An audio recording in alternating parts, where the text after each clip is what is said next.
El Consejo Potosino de Ciencia y Tecnología y Radio Universidad presentan La Neta de la Ciencia. Espacio informativo sobre todo lo acontecido en ciencia, tecnología e innovación En San Luis, México y el mundo. ¡Comenzamos!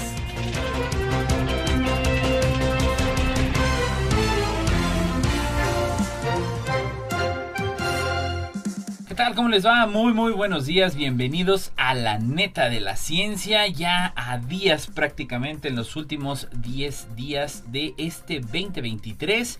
Y bueno, ya lo sabes, sigan nuestra transmisión a través del Twitter, Instagram, YouTube, en TikTok y también en Facebook en @Coposit. Saludando a todos los que nos escuchan a través del 88.5 de FM y 1190 en el AM y todas las ediciones de La Neta de la Ciencia disponibles a través de Spotify. Saludando como siempre al buen Lalo Carrillo desde los controles. Vámonos con los titulares. Titulares.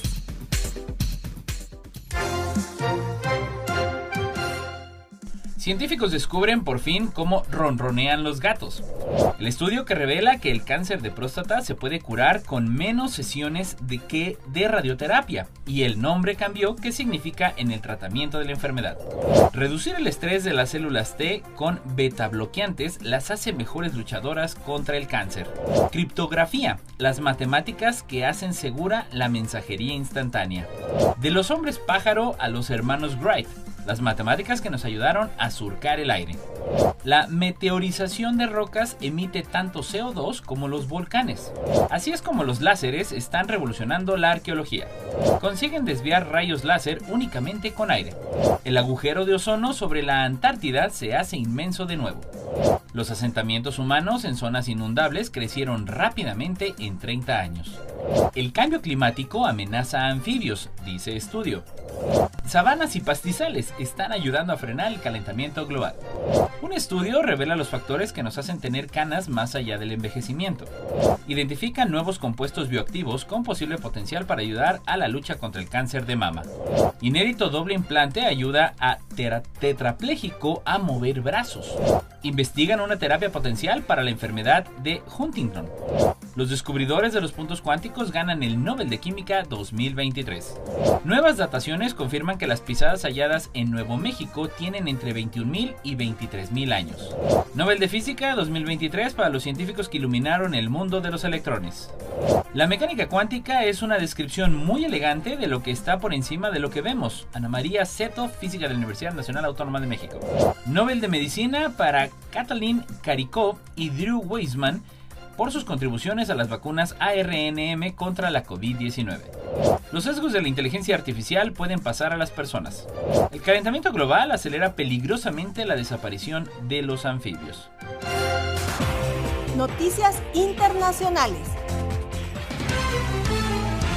Científicos descubren por fin cómo ronronean los gatos, por DW. ¿Qué mecanismo utilizan los gatos para ronronear? Un descubrimiento reciente desafía las creencias tradicionales y podría finalmente arrojar luz sobre este enigma de larga data. El ronroneo de los gatos, uno de los sonidos más queridos para los amantes de los felinos, ha intrigado a científicos durante mucho tiempo. A pesar de las numerosas teorías que han surgido, la verdadera razón detrás de este característico sonido ha permanecido enigmática hasta ahora. Recientemente, un estudio publicado en Current Biology ha arrojado nueva luz sobre este fenómeno. Según los investigadores de la Universidad de Viena, liderados por el científico de la voz Christian Herbst, los gatos poseen unas almohadillas de tejido en sus cuerdas vocales que les permitirían producir ronroneos profundos. Estas almohadillas, que añaden una capa adicional de tejido graso, aumentarían así la densidad de las cuerdas vocales, permitiendo que vibren a bajas frecuencias, creando el característico ronroneo. Contrariamente a la creencia común de las que contracciones musculares activas son responsables del ronroneo, este estudio sugiere que el proceso es más parecido a los ronquidos humanos. En lugar de requerir una entrada neuronal constante o contracciones musculares, el ronroneo felino podría ser un comportamiento aerodinámico pasivo que continúa automáticamente después de recibir una señal inicial del cerebro. Es similar a los ronquidos humanos. El ronroneo ha tenido históricamente una explicación compleja y no científica. Esto se debe a que, aunque los científicos habían propuesto varias teorías para resolver el enigma, pocas se habían sometido a rigurosas pruebas. Bieber considera que el nuevo estudio representa un paso positivo hacia adelante de este campo. A pesar del entusiasmo entre los investigadores dedicados al estudio de estos animales, algunos siguen mostrándose escépticos ante el nuevo estudio. Por ejemplo, David Rice, ingeniero biomecánico de la Universidad de Tulane, especializado en la mecánica del ronroneo felino, entrevistado por Science, sostiene que no hay garantías de que las cuerdas vocales de los gatos vivos se comporten de la misma manera que las extirpadas quirúrgicamente en el estudio. Según Rice, observa que las laringes extirpadas es parecido a quitar la boquilla de un instrumento de viento y analizar sus sonidos de forma aislada. El estudio que revela que el cáncer de próstata se puede curar con menos sesiones de radioterapia. Los hombres que necesitan someterse a un tratamiento para el cáncer de próstata podrían recibir muchas menos radioterapias. Así lo revela un nuevo estudio liderado por el profesor Nicholas Van Haas del Royal Marsden Hospital, un centro médico británico especializado en cáncer. De acuerdo con la investigación, las dosis se pueden reducir en 3/4 partes, lo que significa que 5 sesiones de radioterapia más altas son suficientes, en lugar de aproximadamente 20 que se administran ahora. Eso significa que miles de hombres podrían recibir dosis mayores de radioterapia, también conocida como radioterapia multihaz, en cada visita en el hospital, pero en menos sesiones. En el estudio, realizado a nivel internacional, participaron casi 900 hombres con cáncer de próstata de riesgo medio y que aún no se había propagado. Los resultados mostraron que después de 5 años, el 96% de los hombres que recibieron 5 dosis altas de radioterapia estaban libres de cáncer, en comparación con el 95% que recibió al menos 20 dosis de radioterapia estándar. Los efectos secundarios, como la necesidad de orinar con más frecuencia, fueron bajos en ambos grupos. El investigador Nicholas Van Haas afirmó que los resultados fueron sobresalientes para los pacientes y que representan un enorme cambio en el tratamiento de una enfermedad que es el 4º cáncer más parecido a nivel mundial, según la Sociedad Estadounidense de Oncología Clínica. El británico Alistair Kennedy Rose, de 64 años, fue diagnosticado con cáncer de próstata en 2014 después de un análisis de sangre que mostró que sus niveles de antígeno prostático específico eran elevados. No tenía ningún síntoma el paciente, que fue tratado en el Hospital Royal Marsden como parte del estudio que utilizó el sistema CIREC Knife, una máquina de radioterapia robótica. Así que fue un shock descubrir que tenía cáncer, le dijo a la BBC, y se sometió a las 5 sesiones en la misma semana y no recibió terapia hormonal, y actualmente se somete a pruebas anuales para medir sus niveles de PSA, que siguen siendo extremadamente bajos. Asegura que los médicos le han dicho que es probable que el tratamiento que recibió lo haya curado completamente. Reducir el estrés de las células T con beta-bloqueantes las hace mejores luchadoras contra el cáncer. Científicos del Instituto Salk en Estados Unidos han descubierto una relación entre el agotamiento de las células T y asesinas y la respuesta simpática del organismo al estrés en distintos tipos de cáncer, tanto en muestras de tejido humano como de ratón, según publican en la revista Nature.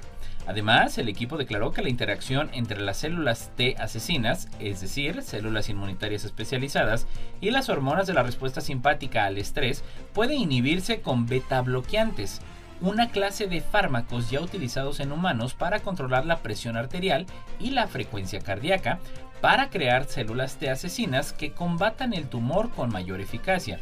Incluso para los linfocitos T asesinos, buscar y destruir células cancerosas las 24 horas del día puede resultar agotador. Si los científicos consiguen entender por qué se agotan las células T asesinas, podrán crear células más resistentes para matar el cáncer. Los resultados establecen un nuevo vínculo entre la respuesta simpática al estrés y la respuesta del sistema inmunitario al cáncer. Además, demuestran las ventajas de combinar los beta-bloqueantes con las inmunoterapias existentes para mejorar el tratamiento del cáncer, reforzado la función de las células T asesinas. El sistema nervioso simpático es responsable de mediar en la respuesta al estrés del organismo, también conocida como respuesta de lucha o huida. Sin embargo, poco se sabía sobre los nervios que regulan la respuesta inmunitaria a las infecciones o al cáncer. Los investigadores se centraron en los nervios simpáticos, que inervan nuestros órganos y producen la hormona mensajera noradrenalina, que también es una hormona del estrés. Utilizaron diversos modelos de cáncer y enfermedades crónicas en ratones y muestras de tejido humano para estudiar cuándo y cómo los nervios simpáticos influyen en las células T asesinas.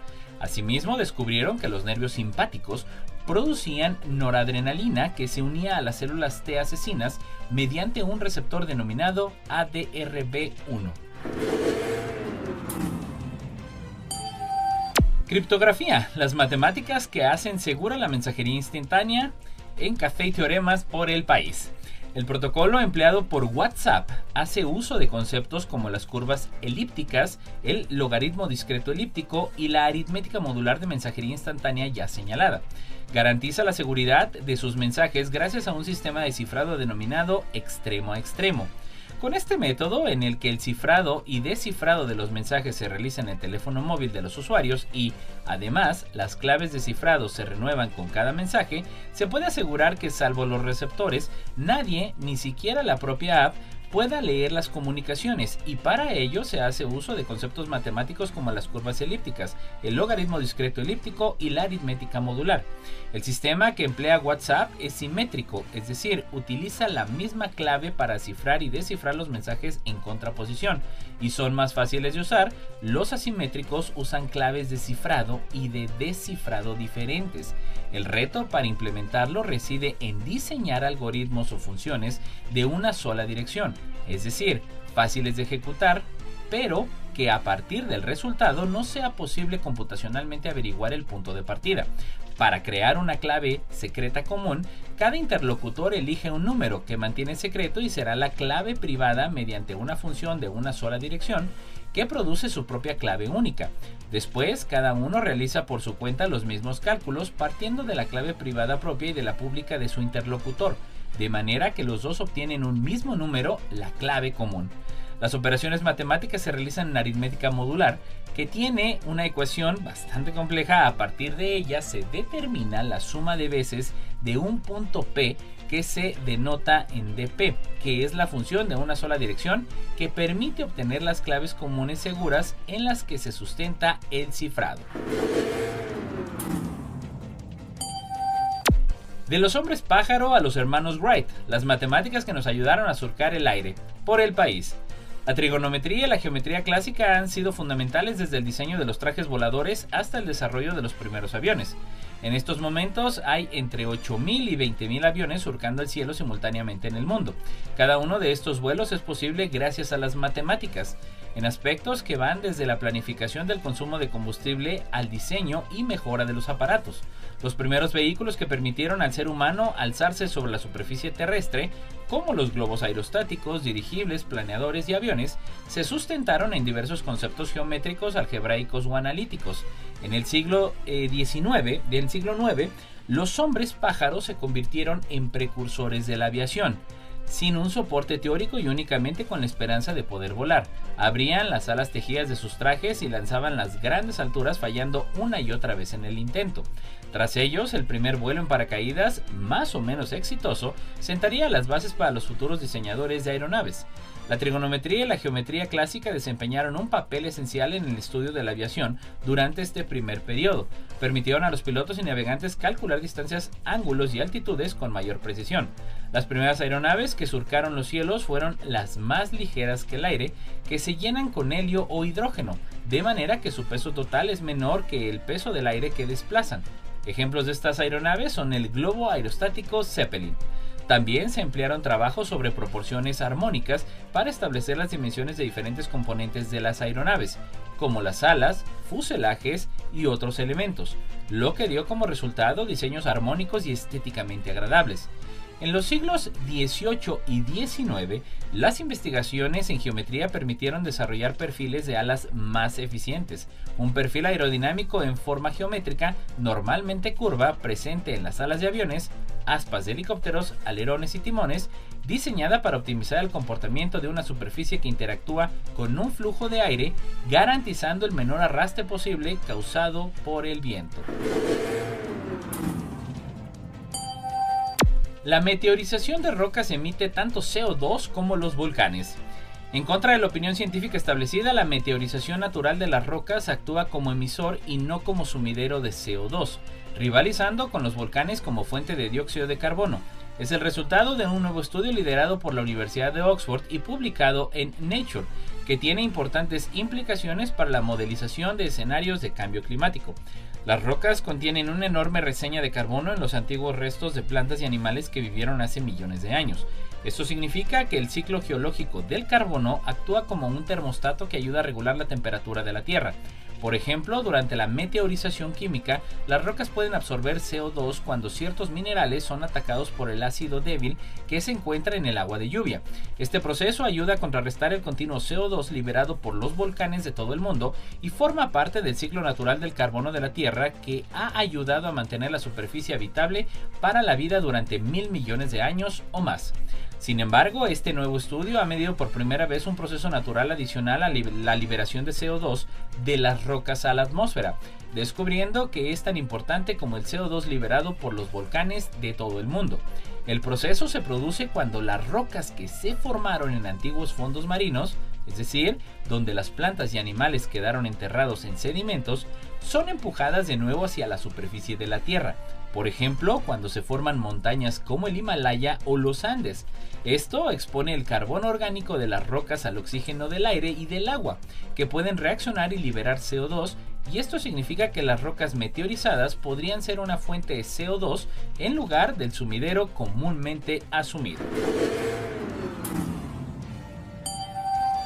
Así es como los láseres están revolucionando la arqueología. ¿Qué dejaron atrás las civilizaciones del pasado? Para los arqueólogos, esta pregunta puede ser difícil de responder. Los restos de edificios y otros yacimientos pueden ser casi imposibles de detectar. La culpa la tienen los estragos del tiempo y la naturaleza, que pueden cubrir antiguos muros y cimientos como árboles, vegetación, agua, tierra y otros elementos. Para ello, el LIDAR, que en inglés es Light Detection and Ranging, una de las herramientas modernas más interesantes de la arqueología, acude al rescate, mismo que ha cambiado la arqueología al permitir medir y cartografiar objetos y estructuras que, de otro modo, permanecerían ocultos, y se basa en sensores láser que se despliegan desde el aire o mediante unidades portátiles. Cuando los láseres iluminan la zona que se requiere cartografiar, emiten breves pulsos de luz. Se mide el tiempo que tardan esos pulsos en reflejarse en el instrumento y cada medición se traza mediante GPS. Los ordenadores utilizan esos datos para construir un mapa tridimensional de la zona. Uno de los puntos fuertes es su capacidad para detectar pequeñas anomalías en la superficie que indican la existencia de yacimientos pequeños, como tumbas o grandes, como ciudades hundidas, pero tienen sus limitaciones. No puede llegar al subsuelo y los árboles de las zonas boscosas a veces pueden hacer que no se detecten las características. Aún así, su precisión es muy apreciada por los arqueólogos, que lo utilizan para cartografiar la topografía, planificar excavaciones y localizar yacimientos arqueológicos que nunca podrían ver a simple vista. Es ofrecer una visión de alto nivel a la que no tienen acceso los investigadores que se centran en unos pocos yacimientos sobre el terreno. La tecnología se inventó para uso militar, pero fue usada primero por meteorólogos que perseguían estudiar las nubes. El primer prototipo LIDAR fue construido en 1961 por Hughes Aircraft Company, que había construido el primer láser un año antes. Uno de los primeros beneficiarios del LIDAR fue el programa espacial estadounidense. La tecnología se utilizó para cartografiar la Luna durante la misión Apolo 15 de 1971. Hoy en día, el LIDAR es más realista y se utiliza para encontrar pistas arqueológicas tanto en la superficie como en el agua. Consiguen desviar rayos láser únicamente con aire. Una innovadora técnica es capaz de utilizar ondas sonoras para modular el aire en la región por donde pasa un rayo láser, consiguiendo así desviarlo. Como ventaja, una rejilla invisible hecha únicamente de aire no solo es inmune a los daños causados por la luz láser, sino que también preserva la calidad original del rayo, informa el equipo de investigación interdisciplinario en la revista Nature Photonics. Con la ayuda de altavoces especiales, los investigadores modelan un patrón de áreas densas y menos densas en el aire, formando una rejilla rayada, de manera similar a como las densidades diferenciales del aire desvían la luz en la atmósfera terrestre. El patrón de densidad asume el papel de una rejilla óptica que cambia la dirección del rayo de luz láser. En las primeras pruebas de laboratorio se pudo desviar de esta manera un potente pulso de láser infrarrojo con una eficacia del 50%. Según los modelos numéricos, en el futuro deberían ser posibles eficiencias significativamente mayores.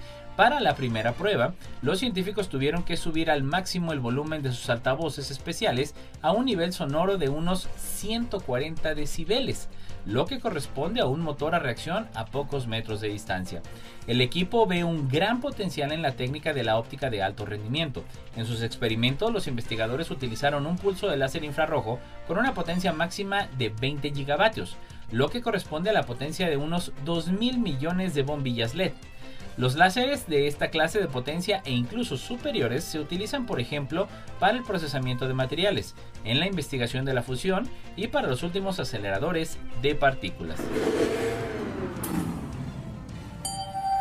El agujero de ozono sobre la Antártida se hace inmenso de nuevo. Las mediciones del satélite Copernicus Sentinel-5P muestran que el agujero de ozono este año sobre la Antártida es uno de los mayores registrados y se sospecha de la erupción del volcán de Tonga. El agujero, que es del que los científicos llaman una zona de agotamiento de la capa de ozono, alcanzó un tamaño de 26 millones de kilómetros cuadrados el 16 de septiembre de 2023. Esto es aproximadamente 3 veces el tamaño de Brasil, informa la ESA. El tamaño del agujero de la capa de ozono fluctúa periódicamente. De agosto a octubre, el agujero de ozono aumenta de tamaño, alcanzando un máximo entre mediados de septiembre y mediados de octubre, cuando las temperaturas en lo alto de la estratosfera comienzan a aumentar en el hemisferio sur. El agotamiento del ozono se desacelera, el vórtice polar se debilita y finalmente se descompone, y hacia fines de diciembre los niveles de ozono vuelven a la normalidad. La variabilidad del tamaño del agujero de ozono está determinada en gran medida por la fuerza de una fuerte banda de viento que fluye alrededor de la zona antártica. Esta fuerte banda de viento es una consecuencia directa de la rotación de la Tierra y de las fuertes diferencias de temperatura entre las latitudes polares y moderadas. Si la banda de viento es fuerte, actúa como una barrera. Las masas de aire entre latitudes polares y templadas ya no pueden intercambiarse.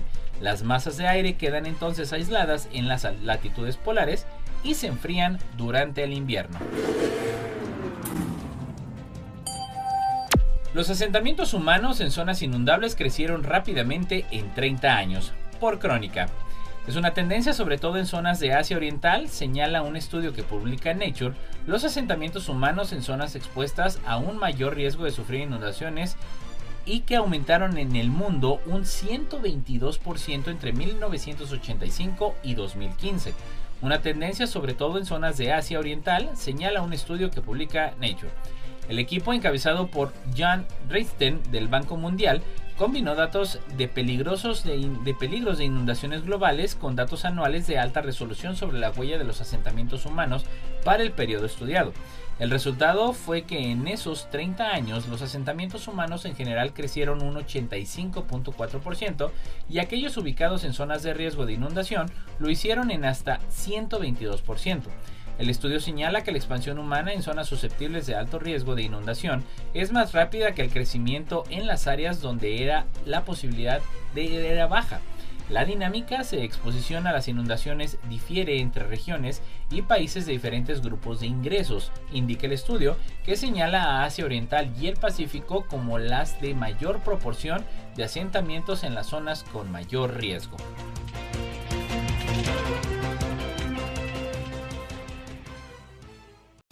No importa en qué parte del mundo estés, recuerda sintonizarnos en la web radioytelevisión.uaslp.mx. El cambio climático amenaza a los anfibios, dice estudio, por DW. Sapos, ranas, salamandras y otros anfibios resultan especialmente afectados por el cambio climático, afirman científicos.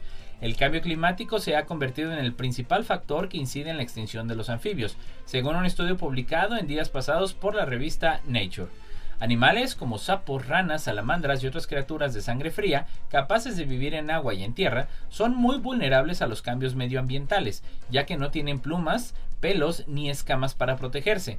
Las salamandras y los triturus son las especies más afectadas y la amenaza se concentra en las islas del Caribe, en Mesoamérica, en las zonas tropicales de los Andes, Madagascar y Sri Lanka, entre otras regiones. La pérdida de agua y humedales en climas extremos vinculados al cambio climático, los anfibios se deshidratan rápidamente y además han perdido los espacios húmedos necesarios para su reproducción. Asimismo, las tormentas más frecuentes e intensas, las inundaciones o la subida del nivel del mar pueden destruir los bosques donde viven y se reproducen. En muchos casos, estos cambios se producen demasiado rápido como para que puedan adaptarse, y los anfibios son un crucial eslabón alimentario que tienen un rol esencial en la cadena alimentaria, ya que alimentan a pájaros, mamíferos y reptiles. Sabanas y pastizales están ayudando a frenar el calentamiento global. Los suelos de las regiones de sabanas y pastizales de todo el mundo han ganado 640 millones de toneladas métricas de carbono almacenado en las últimas 2 décadas. Es el cálculo de un nuevo estudio que revela que estos ecosistemas presentes en climas secos almacenan más carbono de lo que los científicos pensaban anteriormente y están ayudando a frenar el ritmo del calentamiento climático. El incremento de carbono almacenado se debe a que en los últimos 20 años la extinción de incendios ha provocado incendios forestales más pequeños y menos áreas quemadas en sabanas y pastizales más secos. Cuando los microbios del suelo descomponen las hojas caídas, la materia vegetal muerta y las raíces, el carbono de esta biomasa vegetal se libera y puede asociarse con los minerales del suelo para volverse muy estable. Pero la energía de un incendio intenso puede quemarlo y liberar dióxido de carbono a la atmósfera. Los incendios se están extinguiendo debido a la expansión demográfica y a la fragmentación del paisaje provocado por la introducción de carreteras, tierras de cultivo y pastos en sabanas y pastizales. El estudio, publicado en la revista Nature Climate Change, se basa en un nuevo análisis de conjuntos de datos de 53 experimentos de manipulación de incendios a largo plazo en todo el mundo, así como en muestreos de campo en 6 de ellos de estos sitios. Un estudio revela los factores que nos hacen tener canas más allá del envejecimiento. Una investigación de Harvard concluye que la genética, la etnia y el estrés son claves en el encanecimiento del pelo. Todos conocemos a algún amigo o amiga que con 30 y poco tiene el pelo o la barba llenos de canas. En cambio, otras personas aguantan con el color natural de su cabello hasta bien entrados los 50 años. Pues bien, un estudio de Harvard ha descubierto los factores que más influyen en la aparición de las canas. Este emblanquecimiento del cabello se produce cuando los folículos pierden la capacidad de generar melanina, el pigmento que da color a nuestro pelo. Cuando dejan de producir la citada melanina, el cabello pierde su color y se queda blanco. Aunque este proceso no afecta de igual manera a todas las personas, el estudio de Harvard, llevado a cabo por Robert H. Smirling de la Facultad de Medicina de la Universidad Estadounidense, ha identificado 3 factores clave que influyen en el encanecimiento. El primero de ellos es la genética, que influye en el ritmo en que los folículos pierden capacidad de producir melanina. También es importante la etnia, ya que, por ejemplo, el encanecimiento en los afroamericanos suele comenzar a los 40 años, mientras que en las personas de raza blanca lo hace a los 30. Y el último, pero no menos importante, es el estrés. Un estado alto de estrés puede provocar la caída del cabello, que al regenerarse puede hacerlo con menos fuerza en los folículos para producir melanina. Además, el estrés provoca cambios hormonales que pueden afectar a los folículos. Identifican nuevos compuestos bioactivos con posible potencial para ayudar a la lucha contra el cáncer de mama. Un equipo de investigación multidisciplinar del Instituto de Tecnología Química, el ITQ, Centro Mixto de Consejo Superior de Investigaciones, el CSIC, y la Universidad Politécnica de Valencia y la Louisiana State University en Estados Unidos, ha demostrado por primera vez en modelos de cáncer de mama las propiedades antitumorales de análogos estructurales de diferentes metabolitos naturales. Estos hallazgos, publicados en la revista Cánceres, sugieren el potencial de estos compuestos bioactivos para el desarrollo de nuevos agentes terapéuticos contra el cáncer de mama. El cáncer de mama es una de las enfermedades más comunes y mortales en mujeres de todo el mundo. A pesar de los avances en el diagnóstico y tratamiento, sigue siendo una enfermedad difícil de tratar y con una alta tasa de mortalidad. Por esta razón, la búsqueda de nuevos compuestos y terapias es esencial para mejorar la supervivencia y calidad de vida de los pacientes. El trabajo de investigación se centra en la Tanshinone IIA, aislado de la planta de Salvia mitoricina, y el carnosol, que se encuentran en el romero. Ambos compuestos han mostrado actividades anticancerígenas en pruebas de laboratorio. Sin embargo, apenas existen estudios sobre las propiedades farmacológicas de los análogos estructurales de estas moléculas, apunta en un comunicado Miguel Ángel González Cardenete, investigador del SIC en el ITQ y autor principal del trabajo. Inédito doble implante ayuda a tetrapléjico a mover brazos, por DW. Se trata de la primera vez que una persona prueba un implante cerebral y otro en la médula espinal para las extremidades superiores. Un hombre tetrapléjico en Suiza se convirtió en la primera persona en probar una tecnología que combina dos implantes, uno cerebral y otro en la médula espinal, que le permiten volver a mover los brazos, las manos y los dedos a través del pensamiento. La combinación de estos implantes ya permitió a un parapléjico volver a caminar mediante el pensamiento, un avance que fue publicado en la revista científica Nature en mayo de este año. Ahora es la primera vez que se utiliza esta doble técnica para las extremidades superiores. La movilidad del brazo es más compleja, explicó a la AFP la cirujana Jocelyn Bloch, quien realizó las intervenciones quirúrgicas para colocar dos implantes. Con los brazos que se plantea el problema del equilibrio, pero la musculatura de la mano es bastante fina, con muchos músculos pequeños diferentes que se activan al mismo tiempo para determinados movimientos, explica. Asimismo, el paciente ha pedido permanecer en el anonimato. Es un suizo de 46 años que perdió el uso de sus brazos tras una caída. El mes pasado se sometió a 2 operaciones en el Centro Hospitalario Universitario Baudois en Lausana, Suiza. En relación al uso doble de implante en fase de entrenamiento es el siguiente. En la primera etapa se colocó un implante en lugar de un pequeño trozo de hueso craneal de unos pocos centímetros de diámetro concebido por la organización francesa SEA Clintatec. En la segunda operación le colocaron electrodos desarrollados por la empresa neerlandesa Onward a la altura de la médula cervical, conectados a una pequeña caja implantada en el abdomen. Investigan una terapia potencial para la enfermedad de Huntington. Investigadores del Clúster de Excelencia para la Investigación del Envejecimiento, el CECAT, de la Universidad de Colonia y del Clúster de Excelencia para las Ciencias Vegetales, el CEPLAS, en Alemania, han hallado un prometedor enfoque de biología vegetal sintética para el desarrollo de una terapia destinada a tratar enfermedades neurodegenerativas humanas, especialmente la enfermedad de Huntington.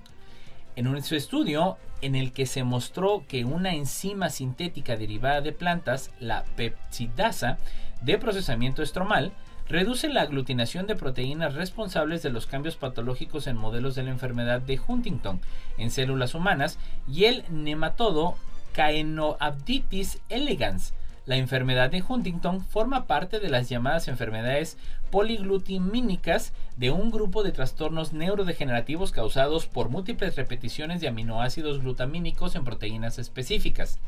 Un número excesivo de repeticiones poli-Q puede hacer que las proteínas se agreguen o acumulen en depósitos proteicos perjudiciales y dañinos, lo que conduce a la disfunción celular y a la muerte. Y hasta la fecha se ha descrito 9 trastornos poli-Q en humanos. Todos ellos siguen siendo incurables, entre ellas la enfermedad de Huntington. Es una afección hereditaria que provoca un deterioro generalizado del cerebro y altera el pensamiento, el comportamiento, las emociones y el movimiento. Los descubridores de los puntos cuánticos ganan el Nobel de Química 2023 por Ciencia Contada en Español. La Real Academia Sueca de las Ciencias ha concedido el Premio Nobel de Química 2023 a los científicos Mongi G. Van Wendy, Luz E. Braus y Alexei E. Ekimov de la compañía Nanocrystals Technology por el descubrimiento y la síntesis de puntos cuánticos, mismos que actualmente trabajan en Estados Unidos y han recibido el galardón por desarrollar pequeñísimos componentes de nanotecnología, coloridos cristales formados por unos pocos miles de átomos. Entre sus muchas aplicaciones, difunden su luz en televisores y lámparas LED, además de guiar a los cirujanos para extirpar los tumores. Dichos investigadores plantaron una importante semilla para la nanotecnología. Un punto cuántico es un cristal nanométrico que suele estar formado por unos pocos miles de átomos. En términos de dimensiones tan diminutas que su tamaño determina sus propiedades, todo el que estudia química aprende que las propiedades de un elemento se rigen por el número de electrones que tiene. Sin embargo, cuando la materia se reduce a dimensiones nanométricas, surgen fenómenos cuánticos que se rigen por el tamaño de la materia. Sin embargo, a principios de la década de 1980, Alexei Ekimov, de la antigua URSS, en 1945, consiguió crear efectos cuánticos dependientes del tamaño en cristal coloreado. El color procedía de nanopartículas de cloruro de cobre y Ekimov demostró que el tamaño de las partículas afectaba al colorido del cristal a través de efectos cuánticos. Estos efectos sugieren cuando las partículas se encogen. Su tamaño determina el espacio disponible para los electrones, afectando a sus propiedades ópticas. Nuevas dataciones confirman que las pisadas halladas en Nuevo México tienen entre 21.000 y 23.000 años, por Agencia Zinc. El nuevo trabajo corrobora los resultados de un controvertido estudio de 2021, en el que se indicaba que los humanos ya habitaban el sur de Norteamérica durante el último máximo glacial, milenios antes de lo que se creía. Un equipo de investigadores de Estados Unidos y Europa ha empleado técnicas de radiocarbono o carbono 14 y luminiscencia simulada ópticamente para confirmar que las pisadas fosilizadas humanas del Parque Nacional de White Sands en Nuevo México, Estados Unidos, tienen una antigüedad de entre 20 y 23.000 años de antigüedad. Las pisadas humanas fosilizadas se formaron en lodo blando en los márgenes de un lago poco profundo que ahora forma parte del Alkali Flat, una gran zona de dunas en White Sands. David Bustos, administrador del programa de recursos del Parque Nacional, fue el primero en descubrir estas huellas en el año 2009. Bustos, junto con Matthew Bennett, un geólogo de la Universidad de Bournemouth, en Reino Unido, y otros científicos de la USGS, comenzaron a estudiar más detalladamente el lugar en 2019. La datación por radiocarbono del polen y por luminiscencia de los sedimentos muestra que el marco cronológico establecido originalmente para las huellas de pies humanos del Parque Nacional es sólido. Según aparece en la información de la página web del Parque Nacional de White Sands, durante unos solo 80 años solo se conocía la existencia de una pequeña colección de huellas fosilizadas, pero en 2006 un grupo de científicos observó manchas oscuras en el lecho del lago que parecían ser pisadas. Su curiosidad les llevó a desenterrar estas manchas oscuras en 2009, lo cual acabó develando las huellas humanas, y un año después las de un lobo augaro. Estas marcas de pies se encontraron junto a semillas antiguas, que entonces los científicos dataron en más de 18.000 años. Nobel de Física 2023 para los científicos que iluminaron el mundo de los electrones, por Zinc. Los físicos franceses Pierre Angostini y Anne-L. Huillier, junto con el húngaro Ferenc Krausz, recibieron el galardón por desarrollar métodos experimentales que generan brevísimos pulsos de luz para estudiar la dinámica de los electrones en el interior de átomos y moléculas. Lel Huillier es la quinta mujer que consigue este galardón. Los tres galardonados han sido reconocidos por sus experimentos que han proporcionado a la humanidad nuevas herramientas para explorar el mundo que los electrones en el interior de átomos y moléculas. Han demostrado una forma de crear pulsos de luz extremadamente cortos que pueden utilizarse para medir los rápidos procesos en los que los electrones se mueven y cambian de energía. El ser humano percibe los eventos que se suceden a gran velocidad como si fluyeran unos dentro de otros. Del mismo modo que una película compuesta de imágenes fijas se percibe como un movimiento continuo, y así queremos investigar acontecimientos realmente breves. Necesitamos una tecnología especial. En el mundo de los electrones, los cambios se producen a unas décimas de atosegundo, un valor tan corto que hay tantos en un segundo como segundos habidos desde el nacimiento del universo. Imágenes del interior de los átomos y moléculas, los experimentos de los galardonados han producido pulsos de luz tan breves que se miden en estas unidades tan pequeñas, demostrando así que los atosegundos se pueden utilizar para proporcionar imágenes de procesos en estructuras a escala atómica y molecular. La mecánica cuántica es una descripción muy elegante de lo que está por encima de lo que vemos, por Agencia Zinc. La catedrática mexicana de la Universidad Nacional Autónoma de México y profesora de biofísica de la Universidad de Harvard e investigadora de la mecánica cuántica conjuga su actividad en el laboratorio y la difusión de los postulados de la física cuántica en su compromiso ciudadano. Durante la Guerra Fría participó en el movimiento contra el armamento nuclear y hoy insta que a las instituciones de investigación recuperen el control de la ciencia que producen. La biografía de Ana María Seto, en México, nacida en 1946, indica que es la primer mujer doctorada en física en México. Ha escrito 25 libros y cientos de artículos en revistas especializadas, pero su vida excede las paredes del laboratorio, porque está comprometida con la ciencia que afecta a los ciudadanos. Con el antibelicismo y con el acceso público y justo a los avances en investigación, ve al mundo como un lugar rico frente al que hay que plantar una cara optimista, científica, informada, que ha participado en el movimiento antinuclear, tanto por el lado gubernamental como por el no gubernamental. En Europa y en Estados Unidos todo es muy mercantil. Este es un proceso que se inició después de la Segunda Guerra Mundial en Estados Unidos y ha tenido influencia en el resto del mundo, porque ha llegado en paralelo al avance de la ciencia con el crecimiento de la investigación institucionalizada. Así, los mecanismos de financiación se han convertido en parte del sistema científico mismo, y no era así en la mitad de la primera parte del siglo pasado. Parece que en Latinoamérica rige más el valor del saber que el del mercado. Consideraremos que cualquier conocimiento, y en particular el generado con bienes públicos, debe estar accesible a todos, para beneficio de todos y de la ciencia misma. La investigadora y catedrática considera que en Latinoamérica rige más el valor del saber que el del mercado, ya que se debe estar accesible a todos. Nobel de Medicina para Katalin Karikó y Drew Weissman por sus contribuciones a las vacunas ARNM contra la COVID-19. Por Zinc.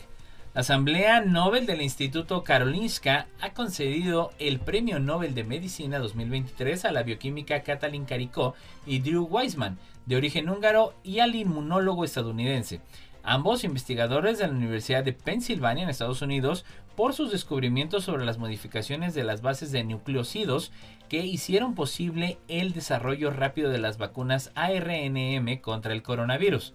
El jurado de los Nobel ha considerado que los descubrimientos de los dos premiados han sido fundamentales para desarrollar vacunas eficaces de ARNM contra la COVID-19 durante la pandemia que comenzó a principios de 2020. La vacunación estimula la formación de una respuesta inmunitaria frente a un agente patógeno concreto. Esto da al cuerpo una ventaja en la lucha contra la enfermedad en caso de una exposición posterior. Después, hace tiempo existen vacunas basadas en virus muertos o debilitados, como las de la poliomielitis, el sarampión y la fiebre amarilla. En 1951, Max Taylor recibió el Premio Nobel de Fisiología o Medicina por desarrollar la vacuna contra la fiebre amarilla, y gracias a los avances de la biología molecular en las últimas décadas, se han desarrollado vacunas basadas en componentes virales individuales, en lugar de virus enteros. Partes del código genético viral se suelen codificar proteínas que se encuentran en la superficie del virus. Se utilizan para fabricar proteínas que estimulan la formación de anticuerpos bloqueadores del virus. Los sesgos de la inteligencia artificial pueden pasar a las personas. Por Zinc. Es conocido que los algoritmos a menudo reflejan los errores y prejuicios de sus creadores, pero también puede ocurrir lo contrario, que personas aconsejadas por la IA sesgada adapten sus decisiones a lo que le recomienda el agente artificial, incluso cuando ya no cuentan con su asistencia. Así lo revelan experimentos realizados en la Universidad de Deusto. Una investigación llevada a cabo por las psicólogas Lucía Vicente y Elena Matute de la Universidad de Deuste en Bilbao evidencia que las personas podemos heredar sesgos de la inteligencia artificial. El estudio se publica en la revista de acceso abierto Scientific Reports. Los impresionantes resultados logrados por estas nuevas tecnologías reflejan una alta fiabilidad y se ha hecho muy popular. Sin embargo, los algoritmos de la IA también pueden estar sesgados, cometer errores sistemáticos. Estos programas son entrenados con datos que son producto de decisiones humanas y si contienen sesgos, los modelos de la inteligencia artificial pueden aprenderlos y reproducirlos. De hecho, existen ya numerosas pruebas de que efectivamente esta hereda y amplifica los sesgos humanos, con lo que corremos el riesgo de entrar en un bucle bastante peligroso. Para realizar su investigación, las autoras plantearon una serie de experimentos donde los voluntarios tenían que realizar una tarea de diagnóstico médico mediante una matriz con celdas de 2 colores, oscuro y claro, con las que simularon muestras de tejidos humanos extraídas a pacientes afectados por un síndrome ficticio. Así, crearon un criterio de clasificación de forma que a mayor proporción de celdas oscuras significaba que la muestra de tejido estaba afectada por la enfermedad. Era un positivo, mientras que si se había una mayor proporción de células claras, era un negativo. El calentamiento global acelera peligrosamente la desaparición de los anfibios, por Agencia Zinc.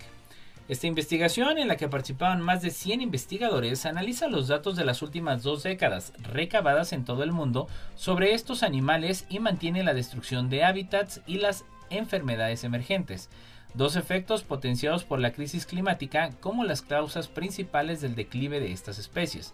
Un estudio basado en la segunda evaluación mundial de anfibios de la Unión Internacional para la Conservación de la Naturaleza señala el cambio climático como una de las mayores amenazas para estos animales. En las últimas 2 décadas en todo el mundo, el equipo de investigación, que ha contado con los datos de más de 1,000 expertos de todo el mundo, ha analizado el riesgo y la extinción de más de 8,000 especies de anfibios, de las cuales 2,286 evaluadas por primera vez, y concluye que 2 de cada 5 anfibios podrían desaparecer. El trabajo estableció una base de referencia para el seguimiento de las tendencias y la medición del impacto de las acciones de conservación. Aquel informe ya reveló la acelerada extinción a la que estaban haciendo frente los anfibios, y algunos factores críticos han acercado peligrosamente a la extinción a más de 300 anfibios. El cambio climático fue la principal amenaza para el 39% de estas especies y se espera que esta cifra aumente a medida que se disponga de mejores datos y proyecciones, particularmente de las variedades más sensibles a los cambios ambientales en su entorno. De hecho, la destrucción y degradación del hábitat, exacerbada por los efectos del cambio climático, afecta al 93% del total de anfibios amenazados y demuestra que la ampliación de zonas protegidas y de corredores ambientales que conectan los hábitats seguirá siendo fundamental. Y bueno, eso es todo por el día de hoy aquí en la Neta de la Ciencia. Muchísimas gracias por seguirnos como cada jueves en punto de las 11 de la mañana aquí a través de Radio y Televisión Universitaria. Gracias a Lalo Carrillo. Creo, Lalo, que te la pases genial ahora ya en los próximos días, que obviamente pues ya estaremos con la Nochebuena y luego la Navidad. Y bueno, ya lo sabe usted y yo, tenemos una cita en punto de las 11 de la mañana el próximo jueves aquí en Radio y Televisión Universitaria. Le mando un fuerte abrazo, que la pase muy bien en compañía de su familia y nos escuchamos la próxima semana.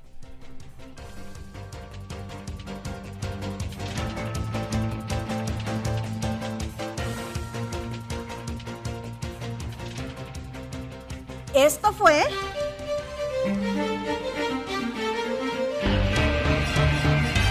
La Neta de la Ciencia. Noticiero de Ciencia, Tecnología e Innovación. Presentado por el Consejo Potosino de Ciencia y Tecnología y Radio Universidad.